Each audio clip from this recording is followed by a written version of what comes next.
Assalamualaikum warahmatullahi wabarakatuh. Halo teman-teman mahasiswa dimanapun berada. Kali ini pembelajaran wawasan pendidikan kita selenggarakan secara asinkronus. Dan untuk video ini akan membahas topik tentang solusi inovatif untuk permasalahan pendidikan di Indonesia. Kalau dalam kelas wawasan pendidikan ini masuk ke dalam pertemuan ke-13. Baik, langsung saja tanpa berlama-lama. Sebelum kita masuk ke materi intinya, ada baiknya teman-teman semua menyimak dalam kondisi yang kondusif dan diawali dengan berdoa menurut agama masing-masing. Berdoa dimulai. Selesai. Baik, teman-teman, beberapa pertemuan lalu atau beberapa minggu lalu kita sudah mendiskusikan dan membahas tentang permasalahan yang terjadi di sektor pendidikan khususnya di Indonesia. Em, Atas permasalahan-permasalahan tersebut em, tidak bisa kita pungkiri permasalahan itu mungkin saja masih terjadi ya hingga hari ini. Nah, em, untungnya di balik permasalahan-permasalahan yang pernah kita uraikan, tentunya pemerintah selalu berupaya berikhtiar untuk menyelesaikan permasalahan tersebut sehingga eh, ada solusi-solusi yang ditawarkan. Walaupun di sisi lain mungkin belum semuanya terimplementasikan, solusi-solusi yang akan kita bahas di video kali ini juga merupakan gagasan eh, yang juga bisa menjadi masukan untuk pemangku kebijakan. Sebagai em, refreshment pengetahuan kita semua, mungkin nanti di slide-slide selanjutnya juga akan tetap saya singgung permasalahan apa saja yang terjadi di sektor pendidikan khususnya di Indonesia sehingga teman-teman semakin mengetahui dan eh, semakin memahami bahwa permasalahan ini relate dengan lingkungan yang saat ini kita hadapi. Baik, sebagai pendahuluan bahwa pendidikan kita di Indonesia memang menghadapi berbagai kendala yang memerlukan solusi yang inovatif. Nah, pada saat presentasi ini, kita akan menggali aspek penting dari kondisi pendidikan, serta menggambarkan teknologi dan pendekatan baru yang dapat meningkatkan akses kualitas dan infrastruktur pendidikan di tanah air. Sehingga solusi-solusi yang ditawarkan mengambil dari beberapa perspektif, dari teknologi, perspektif infrastruktur, perspektif kurikulum, yang ini semua bisa menjadi eh, tawaran solusi yang bisa diterapkan atas permasalahan di sektor pendidikan di Indonesia yang terjadi ya. Nah, tadi yang sudah saya sampaikan sedikit mengulas kembali bagaimana sih kondisi pendidikan kita. Dilihat dari tingkat akses pendidikan, ini memang mesti menjadi tantangan utama bagi negara kita. Eh, di mana negara kita adalah negara kepulauan yang di antara provinsi kotanya itu juga eh, bisa jadi terbelah sungai, terbelah lautan bahkan. Sehingga secara demografis, secara geografis, em, negara kita memiliki karakteristik yang unik, teman-teman. Dan tidak bisa kita pungkiri, terkadang ini menjadi tantangan. Karena di sini dikatakan banyak daerah terpencil yang kekurangan dalam hal sekolah dan sarana belajar yang memadai. Sehingga perlu upaya untuk memastikan semua anak memiliki kesempatan yang sama dalam mendapatkan pendidikan yang berkualitas. Namun yang menjadi tantangan memang masih kita temukan ada saja wilayah-wilayah 3T misalnya yang eh, akses pendidikannya sangat minim. Bahkan yang miris lagi tidak hanya daerah 3T sebenarnya, tapi masih ada juga di wilayah-wilayah yang dekat dengan kita. Kalau kalian mungkin pernah melihat berita, ada sekumpulan anak yang ke sekolah tuh harus menyeberangi jembatan, dan jembatan itu eh, satu sisinya putus gitu, sehingga mereka harus berupaya lebih lagi untuk menyeberangi sungai. Atau guru yang harus berjalan kaki berkilo-kilo untuk sampai ke sekolah tujuan.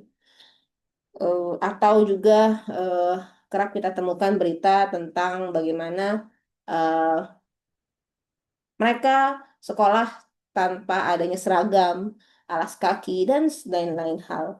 Sehingga ini menjadi satu eh, data faktual yang tidak bisa kita pungkiri bahwa memang permasalahan akses pendidikan masih menjadi eh, tantangan bagi negara Indonesia ya. Masalah selanjutnya adalah kualitas pengajaran. Kualitas pengajaran di Indonesia bervariasi dengan beberapa daerah mengalami kekurangan tenaga pengajar yang berkualitas. Program pelatihan dan pengembangan profesional bagi guru sangat penting untuk meningkatkan kualitas pendidikan secara keseluruhan.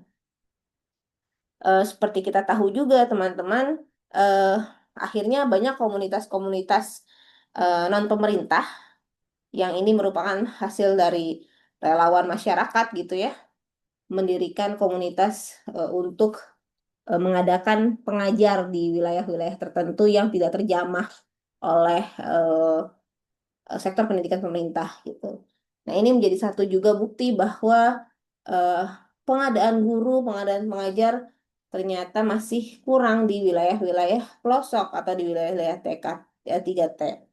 Atau kalaupun misal di wilayah tersebut sudah ada pengajarnya, dari segi insentifnya, dari segi honorariumnya, kita dengar, pasti kita tahu teman-teman bagaimana isu tentang guru honorer di wilayah itu atau di daerah yang em, gajinya mungkin eh, jauh dari apa yang sudah mereka sumbangsihkan dalam dunia pendidikan. Ini juga menjadi salah satu faktor mungkin menurunnya kualitas pengajarannya karena tidak sepadan apa yang mereka korbankan, apa yang mereka berikan kepada murid-muridnya tidak sepadan dengan apa yang mereka dapatkan sebagai benefitnya, sebagai ganjarannya dalam tanda kutip. Sehingga ini pun juga menjadi salah satu penyebab kualitas pengajaran yang pada akhirnya tidak optimal, gitu ya. Dan ini masih terjadi di lingkungan kita. Di sisi lain dari segi infrastruktur, kalau tadi dari segi manusianya, yaitu pengajar misalnya, atau eh, dari segi kualitas SDM-nya gitu ya. Nah, yang saat ini kita bahas mengenai infrastrukturnya dari segi dalam tanda kutip peralatannya, fasilitasnya, sarana prasarananya. Seringkali kita temukan tidak memadai, termasuk fasilitas yang rusak dan kurangnya teknologi modern. Investasi dalam infrastruktur pendidikan adalah langkah kunci untuk menciptakan lingkungan belajar yang lebih baik bagi siswa atau peserta didik. Perihal dengan infrastruktur ini mungkin kaitannya juga terhadap akses pendidikan ya. Sekalipun misalnya akses pendidikan sudah terpenuhi, ternyata pun juga masih ditemukan eh, infrastruktur yang minim gitu. Em, ada satu berita pernah muncul di mana sekolah itu banjir bandang gitu ya, sehingga pembelajarannya tidak berlangsung, tidak bisa diberlangsungkan.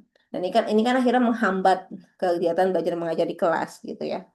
Atau satu sekolah tapi tidak memiliki laboratorium gitu. Padahal laboratorium ini walaupun memang ini adalah fasilitas penunjang tapi eh, ketika tidak ada minimal satu saja lab komputer katakanlah itu akan mempengaruhi juga terhadap wawasan peserta didiknya terhadap perkembangan teknologi gitu. Atau tidak usah jauh-jauh misalnya eh, teman-teman pasti sudah merasakan pernah sekolah SD, pernah sekolah SMP, SMA, bahkan sekarang perguruan tinggi.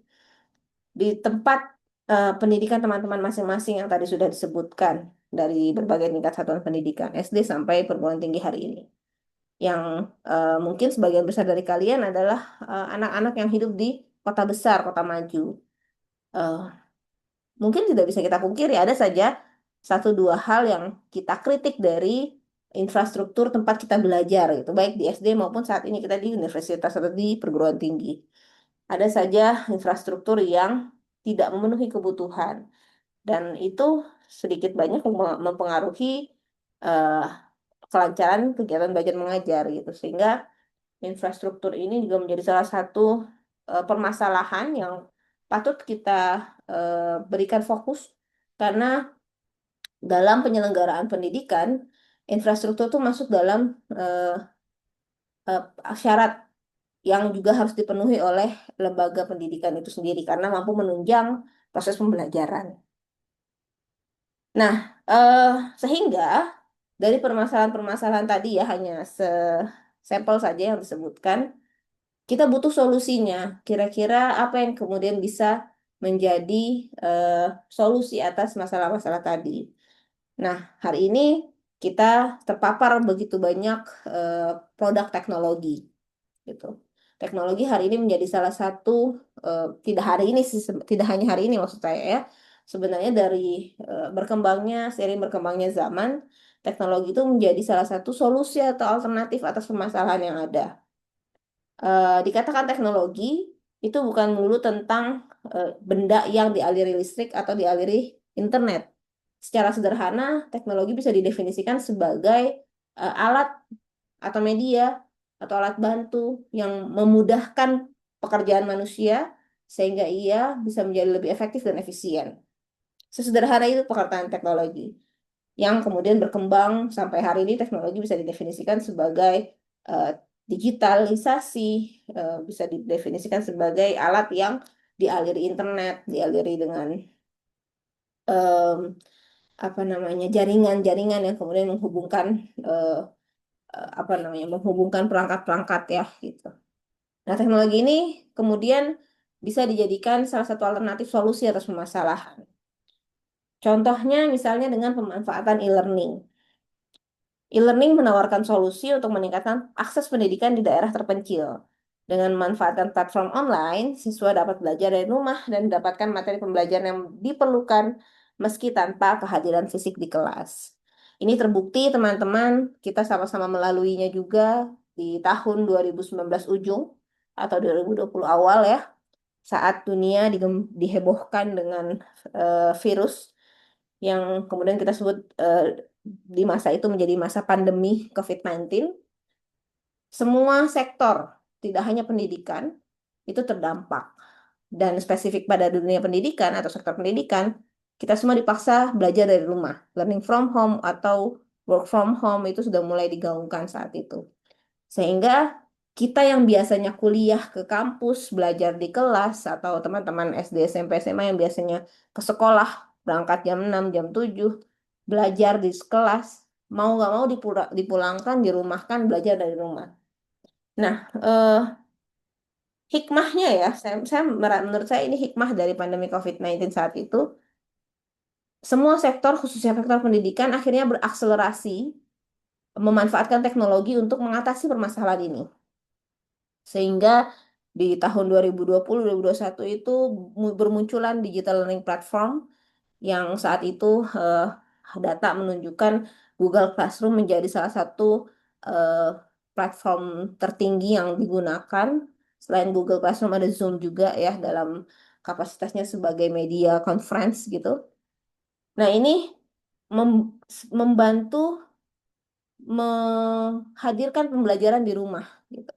Dan ini eh, terbukti bisa berjalan dengan baik. Walaupun eh, kemudian banyak pro kontranya, kemudian banyak keluh kesah dari penggunanya ya, baik dari muridnya, gurunya, atau orang tua di rumah gitu. Tapi terlepas dari itu, e-learning mm, hadir mampu memudahkan kita untuk bisa belajar dari rumah. Nah, ini juga jadi salah satu alternatif solusi untuk mengatasi adanya isu minimnya keterjangkauan pendidikan dalam daerah-daerah terpencil. Maka bisa saja difasilitasi dengan em, menghadirkan banyak e-learning, banyak platform untuk bisa mengakses pembelajaran secara online. Atau yang lainnya adalah aplikasi pembelajaran interaktif. Ini bisa memberikan pendekatan yang menarik bagi peserta didik. Aplikasi ini membantu meningkatkan motivasi dan keterlibatan siswa dalam proses pembelajaran melalui metode yang lebih responsif dan menyenangkan. Ini merupakan bentuk pengembangan dari pemanfaatan e-learning. Karena yang kita tahu misalnya Google Classroom, itu kan dia hanya sebuah learning management system yang menampilkan sebuah materi.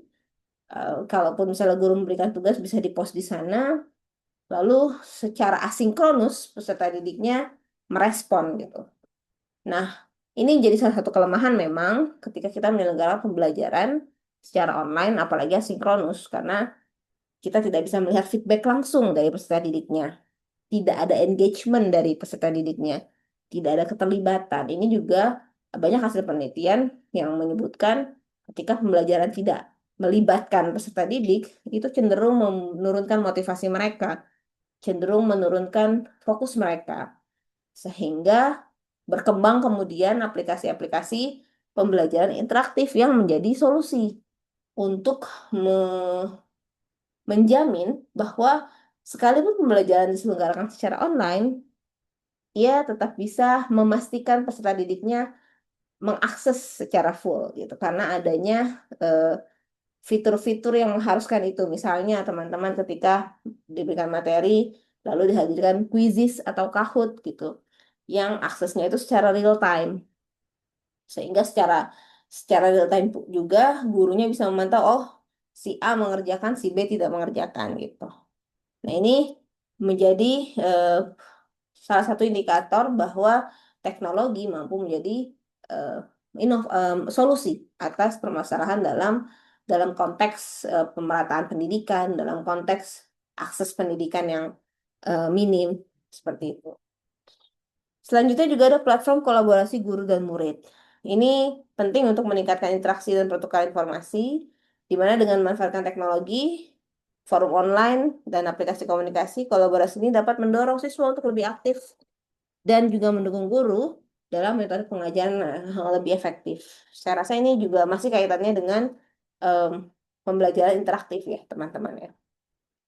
Nah, itu dari segi hal pemanfaatan teknologi yang digunakan untuk menjadi solusi atas permasalahan pendidikan. Solusi lainnya juga dengan pengembangan kurikulum. Yang kita tahu, teman-teman, kurikulum kita kan sering berganti. Dan pergantian kurikulum tersebut bukan tanpa sebab, tentunya untuk memperbaiki apa yang belum baik sebelumnya, gitu. Sehingga pengembangan kurikulum ini juga menjadi salah satu alternatif solusi dalam mengentas permasalahan di sektor pendidikan yang tadi sudah kita bahas ya. Contohnya dengan menerapkan kurikulum berbasis kompetensi, saat itu pernah kita terapkan, di mana KBK ini menekankan pengembangan keterampilan praktis yang relevan dengan kebutuhan pasar kerja. Atau juga dalam pengembangan kurikulumnya, kita bisa mengintegrasikan STEM dalam pendidikan.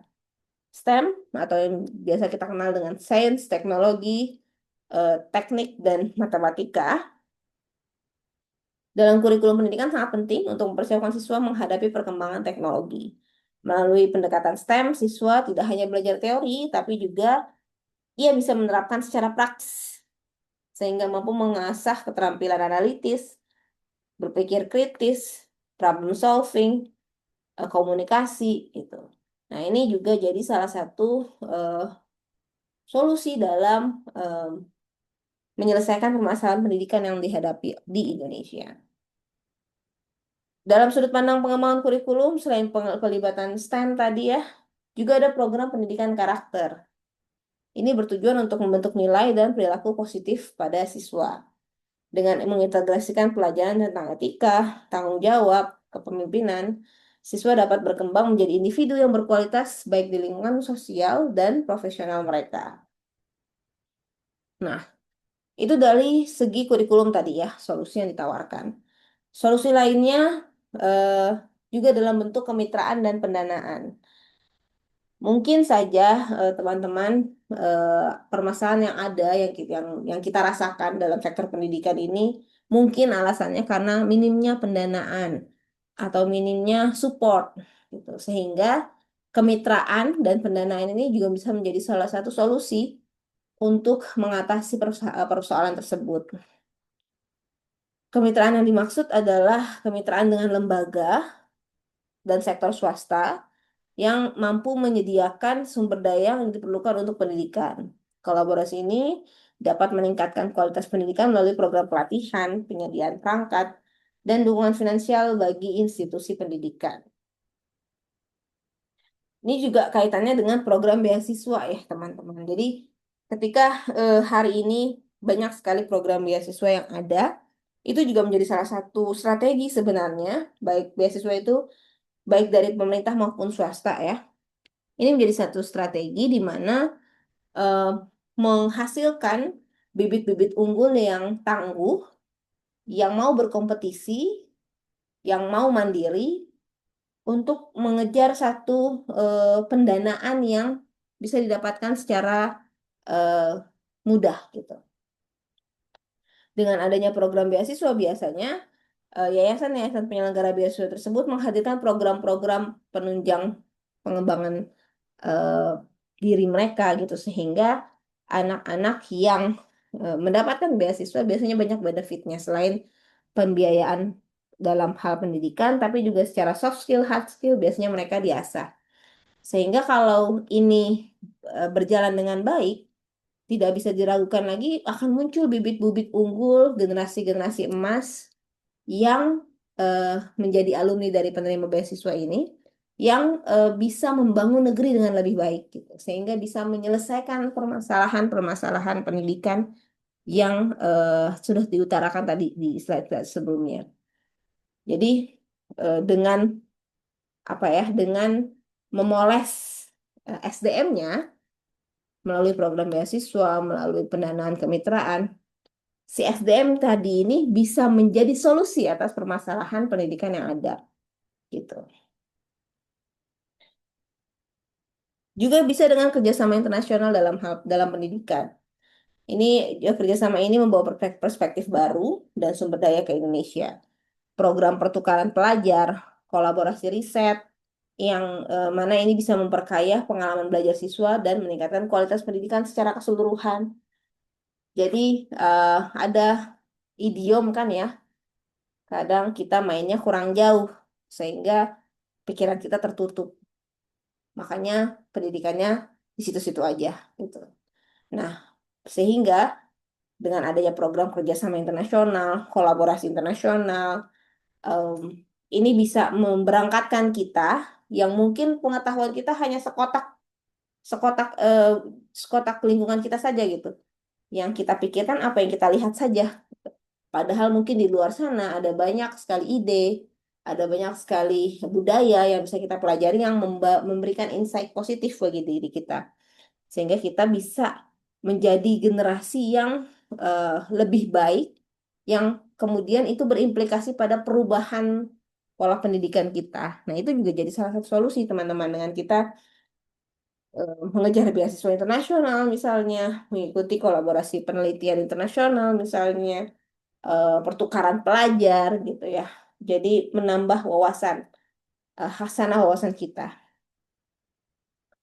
Nah, sehingga sebagai kesimpulan, untuk mengatasi permasalahan ini diperlukan pendekatan yang inovatif. Nah, pendekatan inovatif ini bisa melibatkan teknologi, bisa melibatkan kurikulum ya. Kita kembangkan kurikulumnya yang lebih relevan, yang semakin relevan dengan kebutuhan peserta didik, kebutuhan dunia usaha, dunia industri, kebutuhan stakeholders, juga dengan kemitraan strategis antar berbagai pihak gitu ya. Kita banyak networking, kita banyak bangun kolaborasi. Sehingga kita dengan semua tadi strategi yang ditawarkan dapat menciptakan sistem pendidikan yang lebih baik dan lebih berkelanjutan untuk generasi mendatang. Harapannya, teman-teman, solusi pasti banyak ya. Selain yang tadi disampaikan, pasti banyak lagi di sana. Tapi harapannya, eh, eh, sorry, maksud saya intinya bahwa atas permasalahan-permasalahan yang ada itu ada kok solusinya. Kalau kita mau benar-benar cari solusi dan mau mengerjakan solusi tersebut. Karena kalau tidak, ya sektor pendidikan kita akan begini-begini saja, gitu ya. Mungkin itu untuk topik mengenai solusi inovatif untuk permasalahan pendidikan di Indonesia. Semoga bisa menambah wawasan untuk kita semua membawa asa, harapan ya, bahwa pendidikan kita bisa maju, pendidikan kita bisa bebas masalah jika dan hanya jika kita menerapkan solusi-solusi yang ada. Kita di sini baik sebagai komunitas maupun sebagai individu ya. Kalau pendidikannya mau baik, maka kita sebagai SDM-nya juga harus mau bangkit, mau eh, peduli turun tangan untuk memperbaikinya. Demikian yang bisa saya sampaikan. Mohon maaf jika dalam penyampaian ada kekeliruan atau ada kesalahan. Terima kasih. Saya akhiri. Assalamualaikum warahmatullahi wabarakatuh.